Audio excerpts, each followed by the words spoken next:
Bonjour,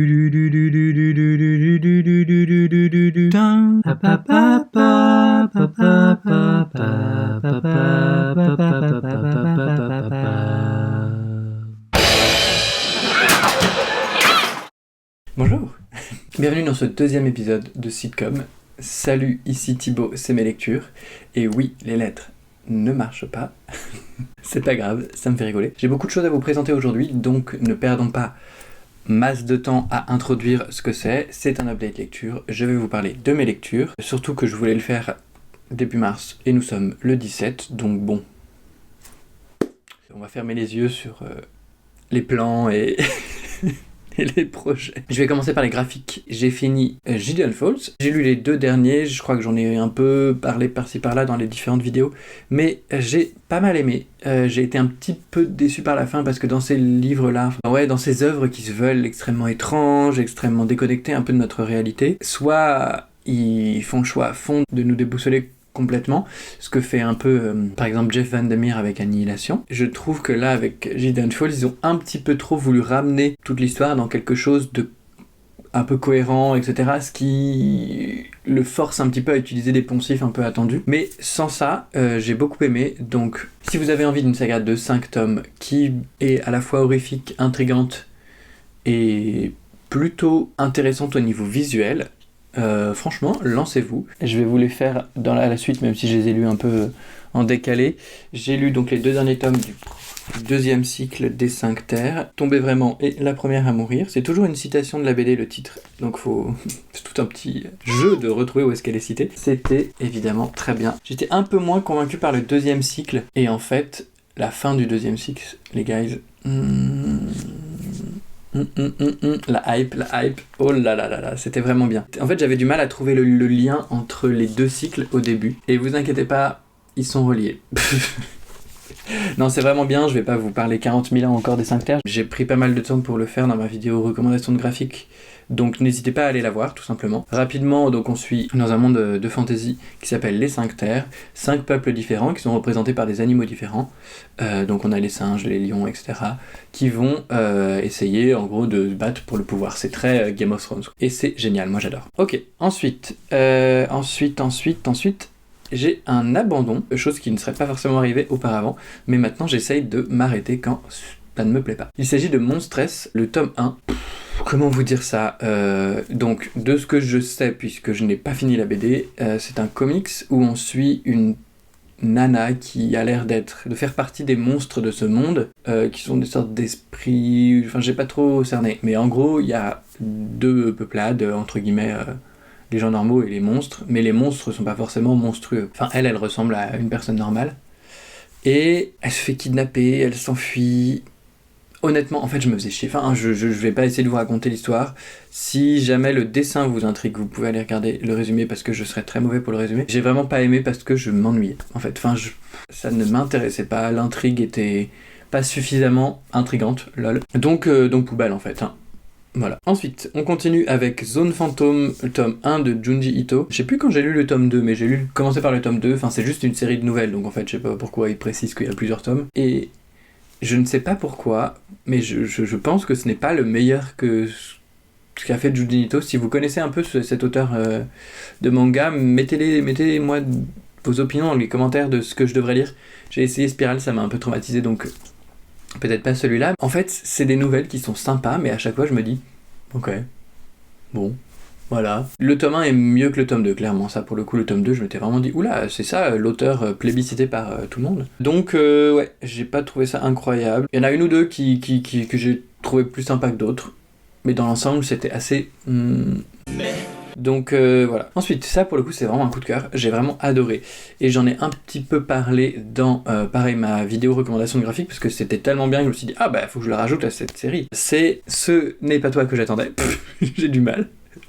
Ce n'est pas toi que j'attendais de Fabien, je crois que c'est ça. Hein. Voilà, de Fabien Toulmé, qui raconte en fait son histoire avec sa femme, de l'accueil de sa fille qui a une trisomie 21. Et en fait, ce que j'ai trouvé très fort, c'était vraiment la profondeur à laquelle l'auteur avait décidé d'aller dans tout ce qu'on peut ressentir face à cette annonce. Moi, ce que j'ai trouvé très émouvant en fait, c'est qu'il a vraiment parlait du fait que c'était difficile pour lui, que c'était vraiment quelque chose qu'il ne voulait pas au départ, et même quelque chose qui lui faisait peur avant même que l'idée puisse émerger dans sa tête, que ça puisse arriver chez lui. Enfin, c'était vraiment très fort. Moi, j'ai trouvé honnêtement très courageux d'aller dans cette noirceur un peu, de dire, en fait, oui, j'ai eu du mal à aimer ma fille, oui, c'est compliqué, et maintenant je suis profondément heureux, et c'est magnifique. Enfin, c'est pas évident d'avoir un enfant handicapé, et il le montre très bien. Donc, vraiment, lisez ce petit témoignage, c'était magnifique. On continue avec un des livres de la bibliothèque que j'ai lu, que j'ai vraiment dévoré, je pense, en 20 minutes. C'était très facile à lire, parce qu'en fait, voilà, il n'y a pas beaucoup plus de texte que ça, et parfois beaucoup moins. C'était très efficace comme thriller, puisque, comme je vous l'ai dit, j'ai vraiment dévoré le truc en 3 secondes. Ce qui m'a un peu déçu, c'est la fin. J'avoue que j'aurais voulu que ça se termine d'une autre manière. Comment vous expliquer ça ? Attendez, je vais poser la BD. J'aurais voulu... En fait, je vais pas vous dire comment ça se termine, évidemment, mais je trouve qu'il n'y a pas vraiment de catharsis à la fin. Il y a des conséquences, mais ouf, ça va tellement vite que tu dis, oula, d'accord, merci. Ouais, je sais pas, j'ai pas été convaincu par la fin. En revanche, tout le reste était vraiment trop bien. On suit donc une nana qui va en soirée, elle parle à un mec, très bien, voilà, qui lui propose de la ramener chez elle, et il s'avère qu'il ne la dépose pas. Je vais vous dire ça comme ça. Et donc on suit tout ce qui va se passer cette nuit-là. C'est pas fun. Ça reste un thriller, il y a du sang sur la couverture. Bon, voilà. Mais qu'est-ce que c'était efficace. Au niveau de la tension, c'était très très très bien rendu, vraiment, j'ai trouvé ça incroyable. J'avais vraiment peur de ce qui allait arriver, quoi. C'était vraiment très efficace, très très réussi à ce niveau-là. C'est pour ça que la fin, j'étais un peu en mode, oh bon, allez, c'est pas grave, mais un peu dommage. Je sais pas s'il y en a qui ont lu cette BD et qui ont pas trop aimé la fin, mettez-le dans les commentaires, parce que je serais hyper curieux de savoir si je suis un peu solo à avoir pensé ça. Pouf pouf pouf, j'ai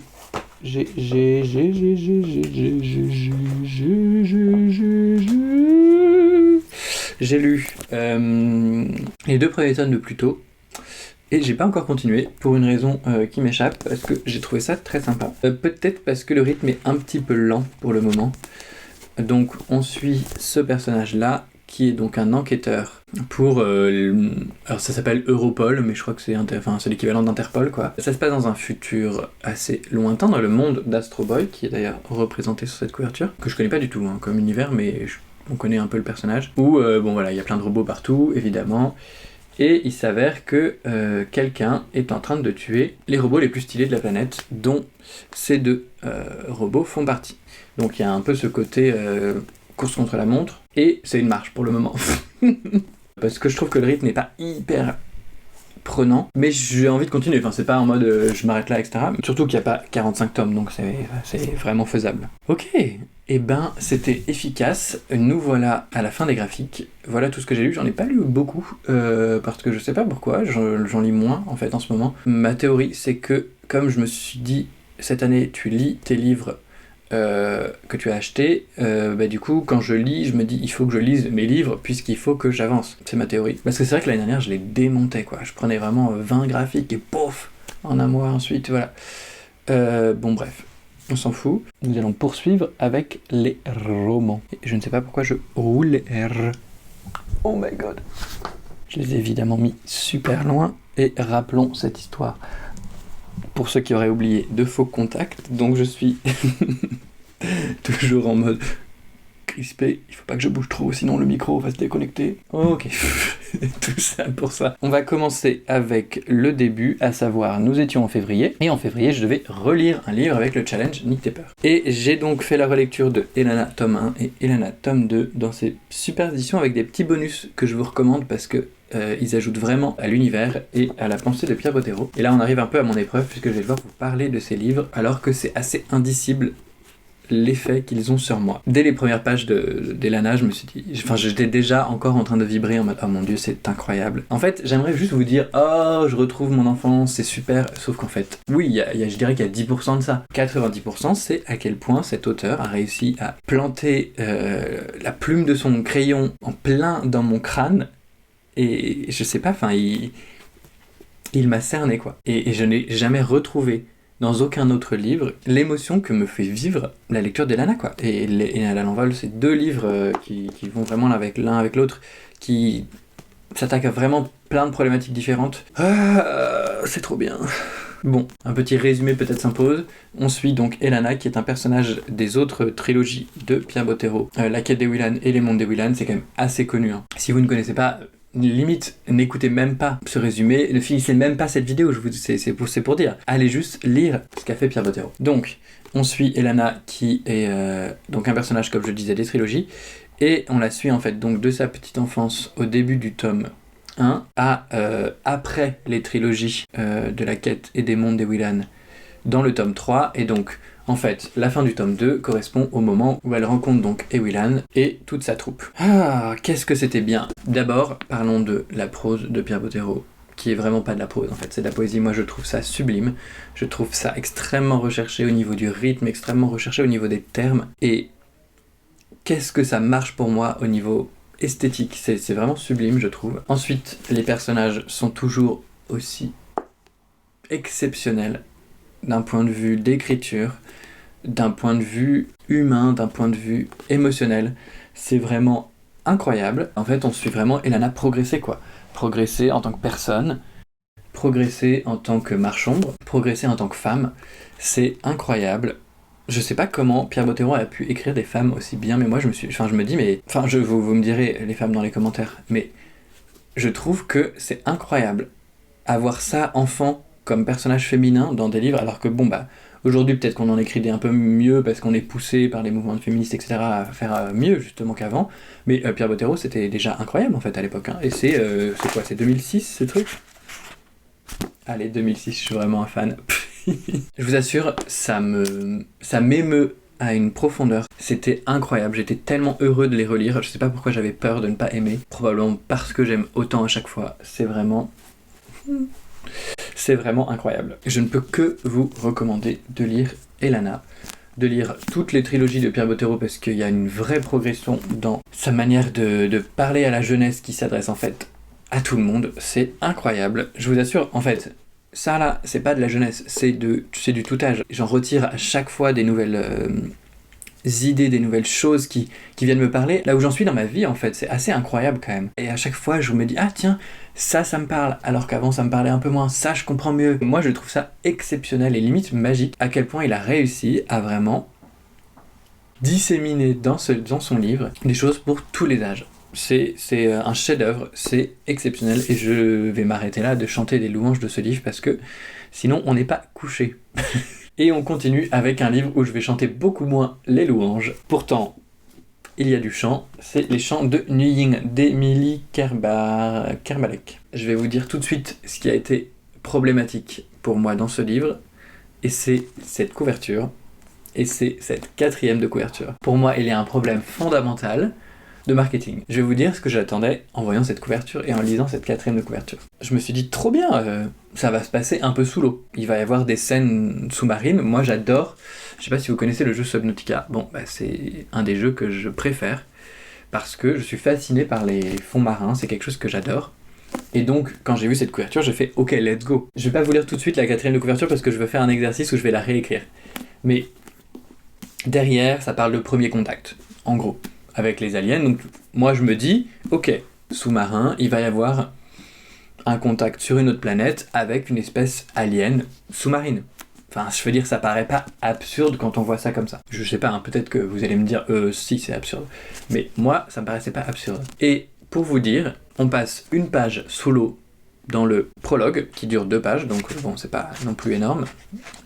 Et on retrouve l'eau dans la dernière page. Entre tout ça, eh bien, bon courage pour trouver un tant soit peu d'environnement sous-marin. Dans les champs de Nying, on suit Brume, qui est donc docteur en bioacoustique, mais en fait pas que elle. Plein de personnages différents, en fait c'est vraiment un roman à plusieurs voix, qui vont aller sur Nying pour comprendre quels sont les champs de Nying qu'on a reçus. En fait, il y a une sonde qui a été envoyée, elle a renvoyé un son qui ressemble à des chants, et tout le monde s'est dit ok, let's go, on va faire un voyage là-bas. Ça c'est un peu la prémisse de base. C'est assez intéressant au niveau des réflexions que l'autrice amène. Vraiment, j'ai trouvé en fait que ce bouquin était vraiment bien en soi, enfin c'est peut-être pas le meilleur livre de science-fiction que j'ai lu, mais il y avait plein de réflexions hyper intéressantes, assez inattendues dans ce genre de livre, je dirais. Enfin bon, je suis pas un lecteur assidu de SF, mais en tout cas, j'étais assez intrigué par tout ce qu'elle amenait.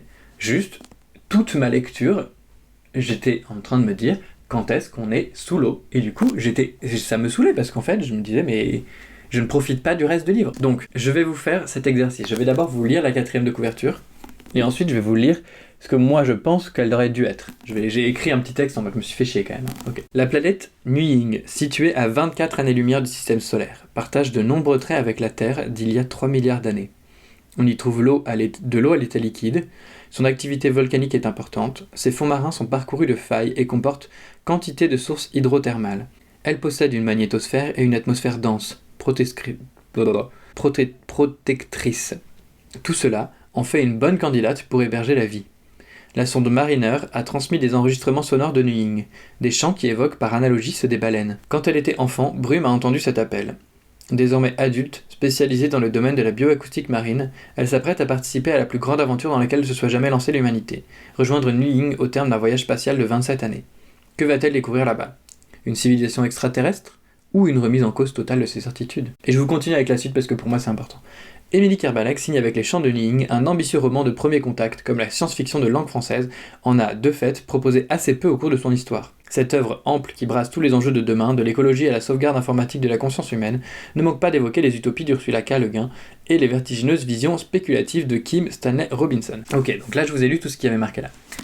Pour moi, ce n'est pas le livre. Je vais essayer de vous dire honnêtement les choses sans spoiler trop. Le plan de base qu'on apprend vraiment dans les premiers chapitres, le voyage qui va se faire vers Nying n'est pas censé se poser sur la planète. Ils sont censés créer une sorte de satellite qui tourne autour parce que Nying ne peut pas accueillir la vie, ce qui est quand même... À partir de là, vous vous dites, mais what the fuck. Bon, je vais vous lire maintenant ce que j'ai écrit. Depuis 30 ans, la planète Nying est sur toutes les lèvres. Les champs sous-marins qui ont été rapportés par la sonde Mariner ont enflammé les espoirs, et nombreux sont ceux qui y voient une nouvelle chance pour l'humanité. Brume, docteur en bioacoustique fasciné par les champs depuis la tendre enfance, Jonathan Way et son projet fou de réincarnation numériquement assistée, Dana et William qui sont embauchés pour travailler sur ce projet. Tous s'embarquent dans un voyage de plusieurs décennies qui ne laissera personne indemne. Que trouveront-ils à la fin du voyage ? Émilie Kerbalek signe avec les Chants de Nying un roman de science-fiction philosophique qui mêle avec brio spiritualité, survie et communauté, de la spéculation intelligente, blablabla. Bon, je vous dis pas que je suis un professionnel de l'édition et que, enfin voilà, j'ai écrit un texte comme ça, rapidos. Juste, en fait, pour vous montrer à quel point les thèmes du livre ne sont pas présentés dans la 4e de couverture. Alors on dit vaguement, effectivement, la sauvegarde informatique de la conscience humaine, qui est en fait le sujet, mais vraiment le sujet du livre. Et ça me dépasse, parce que la question du premier contact, je vous dirai pas s'il y a premier contact ou pas sur Nying, mais c'est vraiment pas du tout, je trouve, le cœur du roman. Et je vous assure, je suis emballé parce que ça m'a saoulé.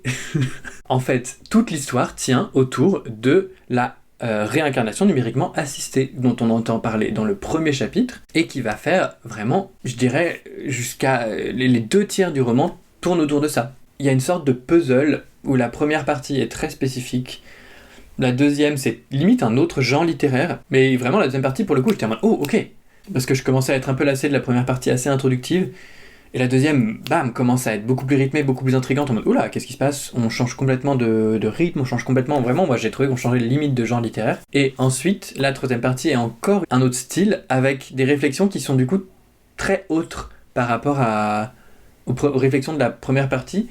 Dans l'ensemble, pour moi, il y a vraiment des thèmes de communauté, comment faire corps, comment faire société. Je trouve qu'il y a une vraie réflexion sur la spiritualité, sur la question de la réincarnation, évidemment, sur la question de la conscience artificielle. Et c'est très intéressant tout ce qui est amené, vraiment, j'ai trouvé ça top. Je trouve que du coup, le personnage de Brume ne devrait pas du tout être au centre de l'histoire, parce qu'elle ne l'est pas, en fait, dans les faits. J'ai trouvé qu'il y avait une difficulté à trouver un vrai fil rouge au roman, et pourtant c'était assez intéressant. Enfin, vraiment, je ne pense pas que ce soit un mauvais roman, juste...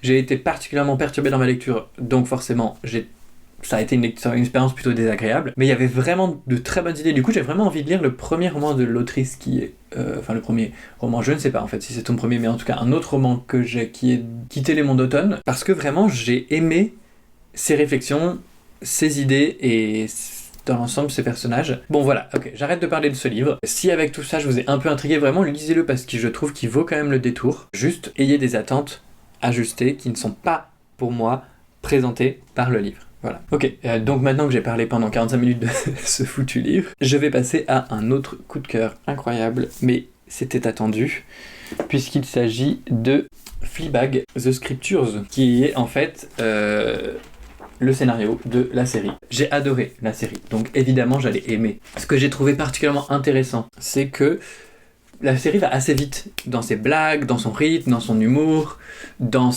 même les dialogues, dans l'évolution des personnages, et là j'ai vraiment pu prendre le temps d'apprécier la merveille d'écriture qu'est cette série. En fait, c'était génial de pouvoir lire ça, d'avoir en tête les images, parce que ce que je vous recommande, c'est pas de lire The Scriptures, c'est bien d'aller voir la série qui est incroyable. En plus, c'est 2 fois 6 épisodes. C'est hyper court, en plus les épisodes font une demi-heure, enfin vraiment, ça vous prend une après-midi limite. Allez voir ça, c'est incroyablement qualitatif. Ça parle donc d'une femme qui depuis le décès de sa mère et de sa meilleure amie, est un peu en train de tourner dans un cercle vicieux assez destructeur, et qui est très cynique sur la vie, et du coup assez drôle. Et on va la suivre en fait dans son quotidien, beaucoup dans ses relations familiales, dans ses relations avec son corps, avec le sexe, avec, je dirais, la société en général, et avec le deuil, évidemment. Et c'était hilarant, c'était sublimement écrit, très très très beau, très belle progression d'un personnage. On a rarement fait mieux, et donc je suis ravi d'avoir pu prendre le temps d'apprécier encore plus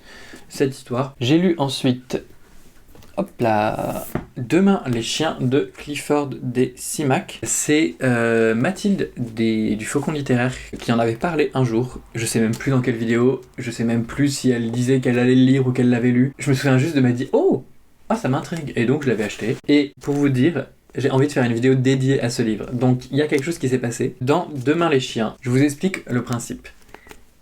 Clifford D. Simak a publié des nouvelles dans des journaux en fait aux États-Unis, et ces nouvelles ont été ensuite rassemblées dans un livre avec du coup maintenant des petites introductions, en fait tout un fil rouge. Elles se passent dans le même univers, hein, elles se passent chronologiquement les unes à la suite des autres. On suit en fait la civilisation des chiens qui a maintenant pris le pas sur la civilisation humaine, qui raconte au coin du feu des légendes qui sont en fait le déclin de l'humanité. J'ai trouvé ça incroyable. En fait, j'adorais déjà le principe de suivre la civilisation des chiens et leur analyse de ces légendes en mode est-ce que les humains existaient, qu'est-ce que c'est les légendes. C'est comme si nous on relisait les textes grecs en disant est-ce que Zeus était vraiment là, non, on est d'accord, c'est plutôt bullshit. Et eux ils sont en train de se dire pareil des humains. Et donc on suit cette civilisation qui étudie du coup ces textes qu'on lit en fait. Donc on a une petite introduction avant chaque nouvelle, en disant voilà un peu ce que pensent les chercheurs autour de cette nouvelle. On a la nouvelle, et donc que nous on comprend, puisqu'on a le regard humain, que eux ne comprennent pas, puisqu'ils ne savent pas ce que c'est que les humains. On suit du coup le déclin de l'humanité, comment l'humanité a disparu, et c'est de la science-fiction qui a été écrite en fait dans les années 50. Du coup, c'est hyper intéressant parce que à chaque fois j'étais en mode c'est marrant, c'est pas du tout de la science-fiction que j'aurais attendu, c'est pas du tout pour les raisons auxquelles on s'attend que l'humanité disparaît, et c'est ça que j'ai trouvé hyper riche. Je pense vraiment qu'on pourrait étudier ça au lycée, notamment en philo, parce qu'il y a tellement de thèmes philosophiques dans chacune des nouvelles sur qu'est-ce que c'est que l'humanité, qu'est-ce que c'est que le déclin, qu'est-ce que c'est que la guerre, qu'est-ce que c'est que la violence, quelle est la nature humaine. Waouh, hyper riche et hyper dense, au point que dans ma lecture j'étais en mode je sens que ça part dans des réflexions, mais j'arrive pas toujours à suivre. On arrive à suivre évidemment l'histoire, mais j'arrivais pas forcément à me dire ok, voilà ce qui se passe d'un point de vue argumentatif, on va dire, si c'était une disserte quoi. Alors c'est assez contemplatif, c'est pas Star Wars quoi, c'est pas une aventure, c'est pas un thriller ou quoi que ce soit, c'est vraiment une réflexion sur comment l'humanité pourrait disparaître et comment les chiens pourraient prendre la suite. Et en fait, ce qui m'a fondamentalement touché, parce que j'aimais bien ce livre, j'étais assez pris, c'était très chouette, et en fait à la fin on a une note de l'auteur en fait qui introduit la dernière nouvelle. On a la dernière nouvelle et ensuite un avant-propos de l'auteur qui écrit plusieurs années après que le livre a été publié. Un peu son rapport à ce livre, son rapport à ces nouvelles, qu'est-ce qu'il ressentait au début quand il les a publiées, qu'est-ce qu'il ressent aujourd'hui. Et j'étais hyper touché par les trois là. Donc sa petite intro de la dernière nouvelle où il explique que c'était assez triste pour lui de l'écrire et qu'elle est assez triste. La nouvelle, qui est assez triste. Ensuite, son avant-propos, son rapport à son livre, son rapport à ce qu'il a créé, comment il vit le fait que les gens ont aimé, qu'est-ce qu'il a habité, qu'est-ce qui lui faisait peur et qui du coup il a voulu marquer dans son écrit, qu'est-ce qui lui fait peur encore aujourd'hui. Cette entrée dans la pensée de l'auteur vraiment en tant que tel et dans sa vulnérabilité, vraiment j'ai été hyper touché. Je me suis dit ok mais Bébou, merci d'avoir fait ça. C'était vraiment extrêmement bien. Rétablissons les attentes puisque c'est le sujet de cette vidéo. Ce n'est pas, voilà, un livre de science-fiction classique, entre guillemets, où il y a une aventure, un point A et un point B. C'est intriguant dans sa forme narrative, intriguant dans les idées amenées, intriguant dans les thématiques, intriguant dans les concepts un peu de science-fiction qui sont proposés. Donc il faut le prendre comme ça, quoi. Donc oui, j'aimerais faire une vidéo qui reprend en fait un peu chaque nouvelle, essayer d'approfondir un peu les thématiques philosophiques, ressortir un peu les grands thèmes, essayer d'associer ça à des auteurs. Ça va être du boulot, mais en même temps c'était tellement bien que j'ai vraiment envie de prendre ce temps-là.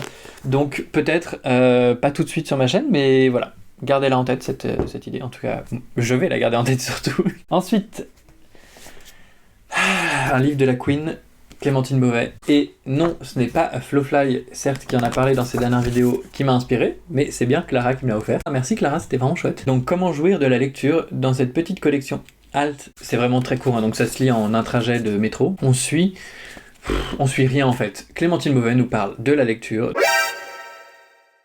comment apprécier nos lectures, comment parler de nos lectures, comment diversifier nos plaisirs de lecture. Elle nous montre vraiment qu'on peut sortir de cette dichotomie de à la fois très élitiste, non il faut lire que les classiques, le reste c'est de la merde, et le un peu délétère, non mais tant que tu lis pour le plaisir c'est bien, enfin lis ce que tu veux avec ça. Elle nous pousse à un peu aller chercher d'autres plaisirs. Pour vous donner un exemple, par exemple, le chatouillis intertextuel, quand au détour d'une phrase, un détail clin d'œil nous renvoie à un autre texte déjà lu, ou alors l'ivresse du déboussolement, etc.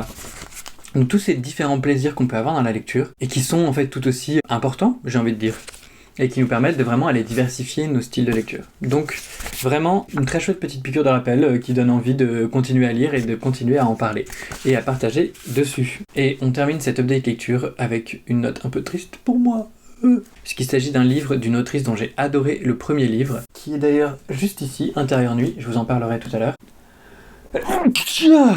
Ouh, pardon. Il s'agit de La Fatigue des catastrophes de Marie Chapelle, comme Pesle. Pas évident à dire. Et comme vous pouvez le voir, je suis... Oh, merde. Je me suis arrêté là. Oh, tout n'est qu'en merde. Je vais vous présenter le résumé avant de vous dire pourquoi j'ai arrêté.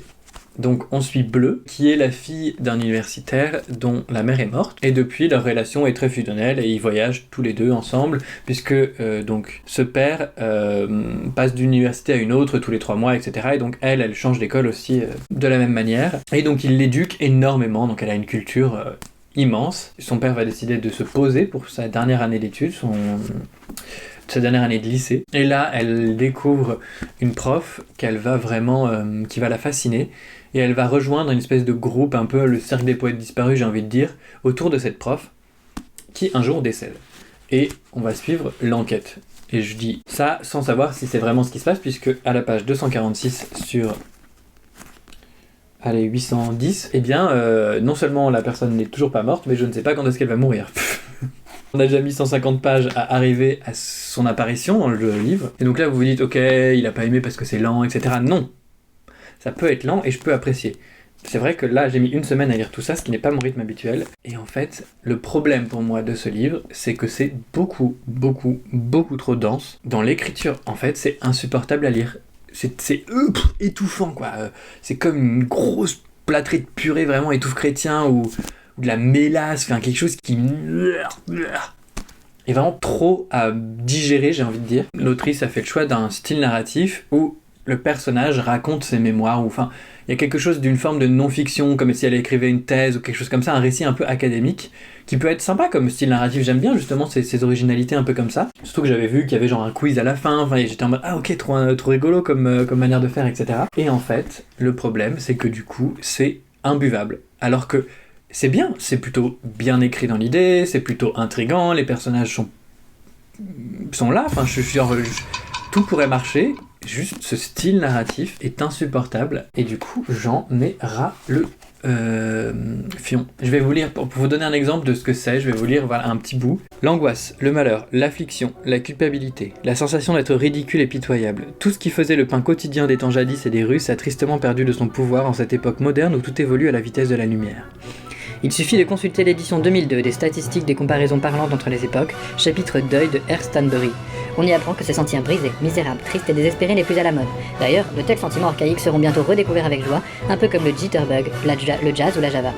Ainsi, en 1802, un veuf américain attendait en moyenne 18,9 années avant de se remarier, alors qu'en 2001, il ne restait veuf que 8,24 mois.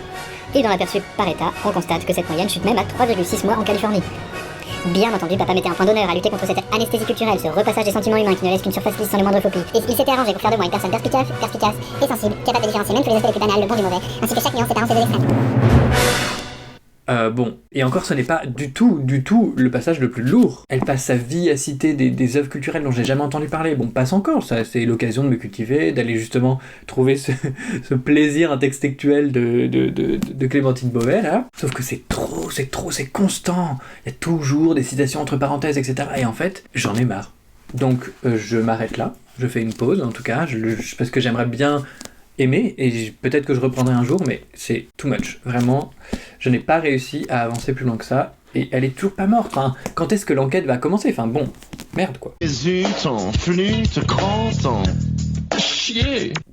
Ok, et rapidement, je vous parle d'Intérieur Nuit, où on suit un journaliste qui est un peu en désuétude parce qu'il s'est tapé la honte en essayant d'enquêter sur un réalisateur de films d'horreur très mystérieux, qui ne sort jamais de chez lui, etc., qui pourtant a plein de prix, mais qui vient pas les récupérer. On lui a donné une mauvaise source, ça s'est vu, et du coup il s'est tapé la honte, et aujourd'hui plus personne ne veut bosser avec lui. Et il se trouve que quelques années plus tard, la fille de ce réalisateur décède, et ce journaliste va essayer de reprendre son dossier et d'enquêter sur la mort de cette fille, avec deux personnages assez éclectiques.